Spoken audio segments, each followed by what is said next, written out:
Fasting పండగలో once in while fine, but అట్లా అని చెప్పి అండర్లైన్ కిడ్నీ డిసీజ్ ఉన్నవాళ్ళు, డయాబెటీస్ ఫ్లక్చుయేషన్స్ ఉన్నవాళ్ళు, వేరే ఇతరత్ర ప్రాబ్లమ్స్ ఉన్నవాళ్ళు అందరూ ట్రై చేయకూడదు. కేవలం డైట్ వల్ల కంట్రోల్ తీసుకురావటం అనేది నేను పర్సనల్గా అడ్వకేట్ చేయను. ఎందుకంటే ఒక్కొక్క మనిషికి ఒక్కొక్క రూపం ఉంటుంది, ఒక్కొక్క బాడీ నేచర్ ఉంటుంది.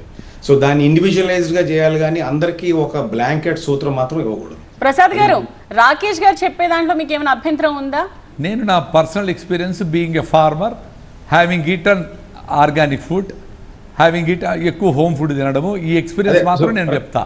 ప్రసాద్ గారి బాడీ ఫస్ట్ టైం 10 years ముందర ప్రసాద్ గారు కాకూడదు అంటున్నారు. I have observed more of psychological అండి. నేను ఫస్ట్ టైం ఫాస్టింగ్ చేసినప్పుడు 10-12 years ago ఎవ్రీ 2 hours మంత్రి గారు చెప్పినారని తేనె నిమ్మకాయ తాగిన భయపడి. అది బాడీ అడుగుతుందో లేదో తెలీదు. 2 hours అయితే చూసుకొని తేనె నిమ్మకాయ తాగేవాడిని. సాయంత్రం అయితేనే షుగర్ కేన్ జ్యూస్ మా ఫామ్ది డబ్బడబ్బా తాగేసిన 1 లీటర్. అంటే ఇప్పుడు నేను కంపేర్ చేసుకుంటే అది మోస్ట్లీ సైకలాజికల్. అది ఎందుకంటే దానికి ముందర నేను 10 years రాగి ముద్ద, పల్లీల చట్నీ, మా పితికి పప్పు, మా కందులు, మా అనపకాయలు ఇవి తిని నా పొట్టను సూపర్గా రెడీ చేసుకున్నా. మా దేశీయ పాలు, పెరుగు ఇట్లా తిని చాలా బాగా గట్టును ఇంప్రూవ్ చేసుకున్నా. మళ్ళీ మొదలు పెట్టినా.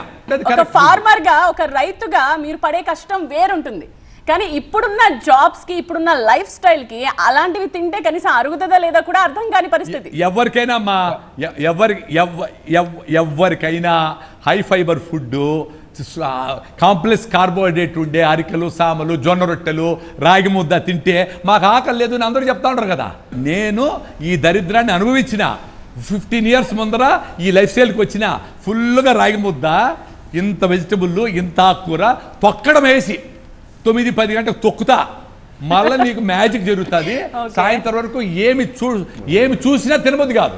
రాకేష్ గారు, మీరు ఏదో యాడ్ చేయాలనుకుంటున్నారు, రైట్? నేను మళ్ళీ చెప్తున్నా, అంటే యాజ్ ఏ డాక్టర్ కానీ, గ్యాస్ట్రోఎంటరాలజిస్ట్ కానీ, ఒక్కొక్క మనిషికి ఒక్కొక్క తత్వం ఉంటుంది బాడీది. దాని ప్రకారంగా మనం ఫాలో అవ్వాలి.